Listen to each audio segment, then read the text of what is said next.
The interview was at 9 o'clock, and at 8:40 she made the decision that cost it, and she would never once regret it. Ada had prepared for that interview for 2 weeks. She had ironed her one good blouse the night before and hung it where she could see it.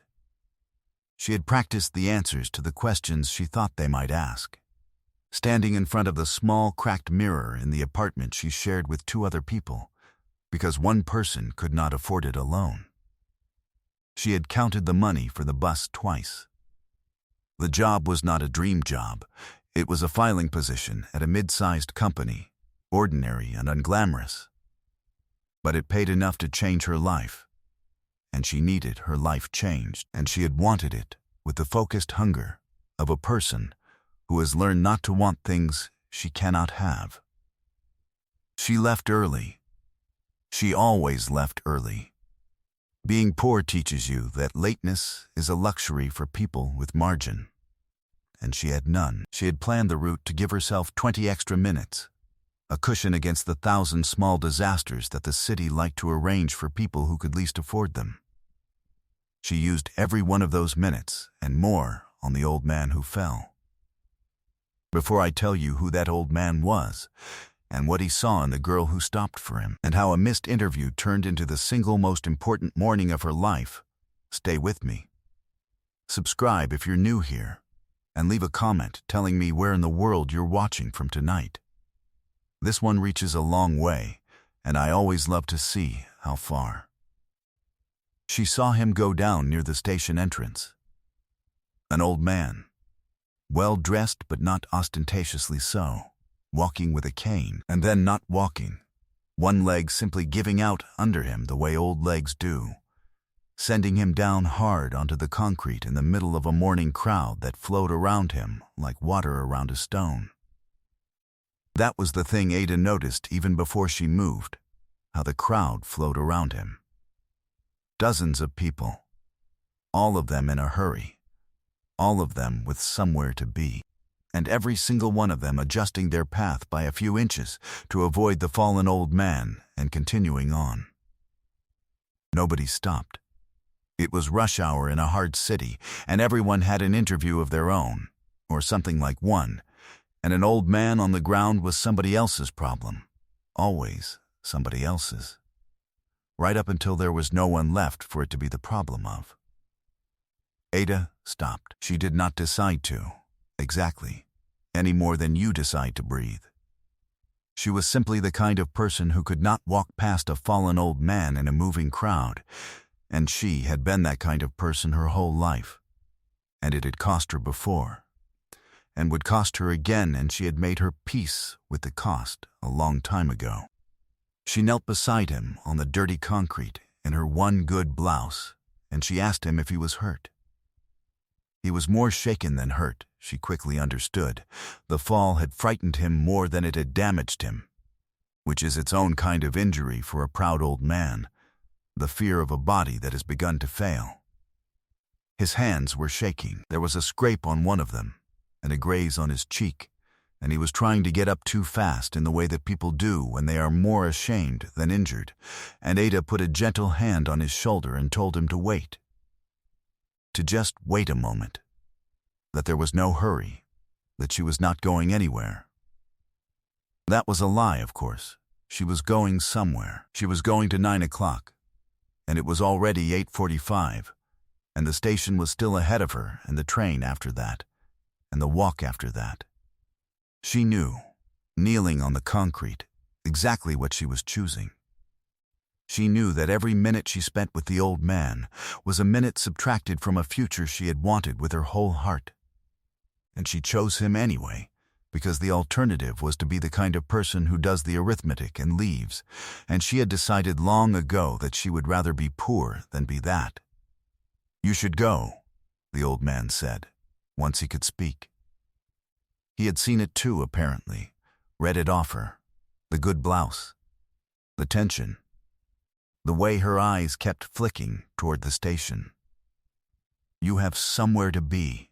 I can see it. I'll be all right." "Go, child. I'm not leaving you on the ground," Ada said. Where you need to be doesn't matter if you're on the ground. Nowhere's more important than that. Funny thing about the moments that change a life, they almost never announce themselves. They look, at the time, exactly like the moments you'd give anything to skip. She got him up, slowly, doing most of the lifting herself while letting him believe he was doing more of it than he was, because she understood that a proud man needs to keep his dignity even more than he needs the help. She found him a place to sit, a low wall at the edge of the station plaza, and she sat him down on it. She got water, spent some of her carefully counted bus money on a bottle of water from a kiosk, which meant she would have to walk part of the way home later, which she did not think about. She cleaned the scrape on his hand with a tissue from her bag and the graze on his cheek. She talked to him, easily, about nothing, the way you talk to someone to bring their pulse down, and she watched the shaking in his hands slowly subside. It was 9 o'clock. She knew it was 9 o'clock. She did not look at the time, because looking would not change it, and would only make the choice harder. And the choice was already made. The old man watched her the whole time with an expression she could not read. He was clever. She could see that even shaken on a low wall, there was something behind his eyes that missed nothing. He watched her spend her bus money on his water. He watched her not look at the time. He watched her, a young woman in her interview clothes, choose an old stranger over whatever 9 o'clock had been going to be for her, and choose it completely, without sighing, without letting him see the cost, without once making him feel like the burden he plainly was. "You've missed it," he said quietly, after a while. "Whatever it was, it's past 9, isn't it? And you're still here." "It's fine," Ada said. "It is not fine. I saw your face when you knelt down." That was not the face of a person who had time to spare. What was it? She hesitated. Then, because he had asked directly and she did not like to lie twice, a job interview. 9 o'clock. It doesn't matter now. It would have been a good job. She managed a small smile. But there'll be other jobs. There's only one of you sitting on this wall, and there was nobody else stopping. The old man was quiet for a long moment. Something moved in his face. Something that on a less guarded man she might have called grief, or shame, or the particular ache of a person seeing a kindness they had stopped believing existed. "They walked around me," he said. "Did you see? All of them. Dozens of people. I fell in the middle of a crowd, and every one of them walked around me as though I were a puddle." His voice was rough. "I have spent my whole life being important. Do you understand? My whole life being someone people rushed toward. And I fell down this morning and learned exactly what I am to strangers, which is an obstacle. Every single one of them stepped around me." He looked at her. "Except you. You gave up something you needed. For an obstacle."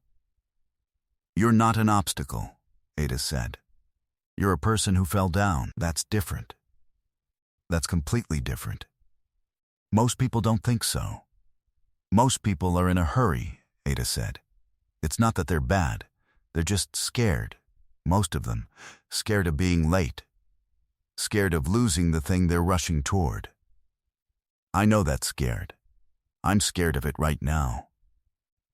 She looked at him steadily. "But I decided a while ago that I wasn't going to let being scared turn me into someone who steps around an old man on the ground. The day I do that is the day I've let the fear win." And then, what was the rushing even for? The old man looked at her for a very long time. His name was Katsuro Fujimoto, and Ada would not learn for some hours yet what that name meant, or why the men who eventually arrived at the plaza moved the way they did, or why the world she was about to step into treated the shaken old man on the low wall with a deference that had nothing to do with his age. She did not know any of that. She knew only that she had helped an old man, and that she had missed her interview, and that she now had a long walk home because she had spent her bus money on his water. And she was making her peace with all of it, the way she made her peace with everything, quietly and without complaint. He asked her, before the men came, to tell him about herself. Not out of politeness, she could tell the difference by now, having spent an hour with him, but because he actually wanted to know. Was studying her the way you study something you have decided is important. So she told him a little. The shared apartment. The string of jobs that had not worked out through no fault of hers, and the ones that had ended because she would not do the small, dishonest things they asked, and the interview this morning that she had prepared 2 weeks for. She told it plainly, without self-pity, the way she told everything, as a set of facts to be managed, rather than a tragedy to be mourned. You've had a hard time, Katsuro said. I've had a normal time, Ada corrected gently, for someone like me. Hard is just the water I swim in. You stop noticing it's wet. That was when the men arrived. There were 3 of them, and they arrived fast, and they arrived worried, and the moment they saw the old man on the wall, their worry turned into something that was almost fear. Not fear of him, Ada realized, but fear on his behalf. The specific terror of men who had lost track of someone they were responsible for and had spent a frantic stretch of time looking. They converged on the low wall. They spoke to Katsuro in low, urgent voices, checking him, and their manner toward him was the manner of people addressing someone far above them, deference woven through every word. And Ada, watching, began for the first time to understand that the shaken old man beside her was not what he had appeared to be. I fell, Katsuro told them, waving off their concern with an old man's irritation. It's nothing.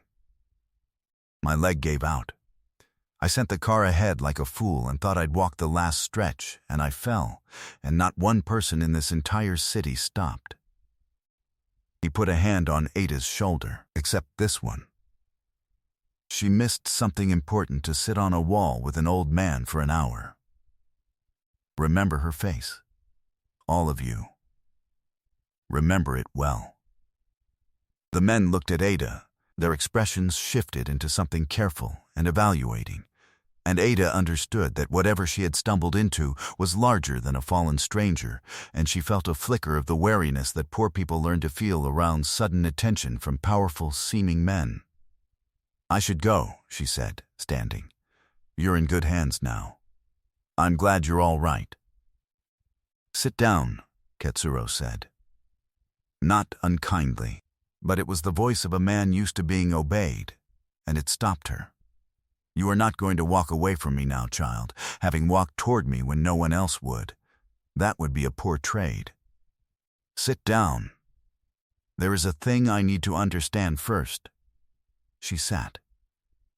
The job you missed, Katsuro said. The company. Tell me the name of it, she told him, confused, and something happened in his face when she said it. A flicker of recognition, and then something almost like grim amusement, and he exchanged a glance with one of his men that carried a whole conversation in it. I know that company, Katsuro said slowly. I know it very well. In fact, he stopped and reconsidered and started again more gently because he had seen the wariness in her and did not want to frighten her. Let me say it plainly, because you strike me as a person who prefers things plain. I am not an ordinary old man. The men standing here work for me, and a great many other men do as well, and the world I move in is not a gentle one, and my name opens doors that stay shut for most people. I tell you this not to impress you. You are plainly a person who is not easily impressed, but because you need to understand what I am about to do, and why you should let me do it. Ada said nothing. She was recalibrating everything, fast. You gave up a chance this morning, Katsuro went on. A chance you needed, that you prepared for, that mattered to you, and you gave it up for a stranger on the ground because you could not bear to be the kind of person who walks past. Do you have any idea how rare that is? I have spent 70 years surrounded by people who would step over their own mother to reach a chance they needed. I built an entire life on the assumption that everyone is like that, because everyone I ever met was like that. And this morning, I fell down in a crowd of them, and every single one proved me right. He looked at her. And then, you proved me wrong. On the worst morning of my recent life, when I most needed to be proven wrong, a poor girl in her interview clothes proved me wrong. Do you understand what that is worth to a man like me? I didn't do it for anything, Ada said. I want you to know that. I didn't stop because I thought. I didn't know who you were. I still barely know. I stopped because you fell down. That's all. I don't want you to give me anything because you think I earned it, because then it stops being the thing it was. Katsuro Fujimoto smiled then, fully for the first time, and it transformed his whole guarded face. That, he said, is exactly why I am going to. If you had stopped hoping for a reward, I would give you nothing, because you would not need the lesson I need to teach myself. It is because you want nothing that I am certain you should have something. Do you see the shape of it? The only people fit to be trusted with a gift are the ones who did not perform kindness to receive it. The thing about the moments that change a life is that they cost you exactly the thing you were most afraid to lose, and then they give you back something you never knew to want. Ada had given up her 9 o'clock, the future she had prepared for. The bus money, the whole careful margin of a person who has no margin. And she was about to learn that the old man she had chosen instead was in a position to change her life in ways the filing job never could have. He did not simply hand her money. He was cleverer than that, and he had listened to what she said about not wanting the thing to stop being the thing it was. What he did instead took a little time and a great deal of care. He learned about her. Really learned the way he did everything, missing nothing. He found out that the string of jobs that had not worked out had ended, again and again, because Ada would not do the small dishonest things she was asked to do, and he understood that this was not a liability, but the rarest asset he knew of. A person who could not be corrupted even when corruption was the price of eating. A man in his world spent fortunes trying to find people who could not be bought. He had just found one sitting on a wall, and she had proven it by spending her last coins on his water. He did not give her the filing job. He gave her something better, in an organization of his own, a real position with real responsibility, chosen specifically because it needed exactly the quality she had. The incorruptibility that had cost her every previous job. He made sure it was earned, structured, so that she would rise or fall on her own merits, because he understood that a gift she had not earned would rot in her hands, and a chance she seized herself would make her. He watched her seize it. She was good. She was better than good, she was, in the unglamorous ordinary work of it, formidable. Because the same quality that made her stop for a fallen stranger made her steady and honest and tireless in everything else. The men who had walked around him that morning, Katsuro thought about often afterward, and never with real anger. They had simply shown him the world as it usually was. It was Ada who had shown him the world as it could be, and he spent the last chapter of a hard life making sure that this one time, in this one case, the world as it could be won. Ada learned over the following months exactly who she had stopped for, and it frightened her at first. And then it stopped frightening her, because the man behind the fearsome name turned out to be, to her, only ever the shaken old man on the wall who had needed help and remembered receiving it. He was, in his own way, difficult and dangerous, and a great many things she did not entirely approve of. But he was to her unfailingly gentle and unfailingly grateful, and he treated her, till the end of his days, as the person who had proven him wrong on the morning he most needed it. Here is the thing that the poor understand, and the powerful forget. A chance is a precious thing, and when you have none to spare, giving one up feels like giving up your life. And most of the world will tell you that the smart move, the survivor's move, is to do the arithmetic and keep walking, that you cannot afford to stop.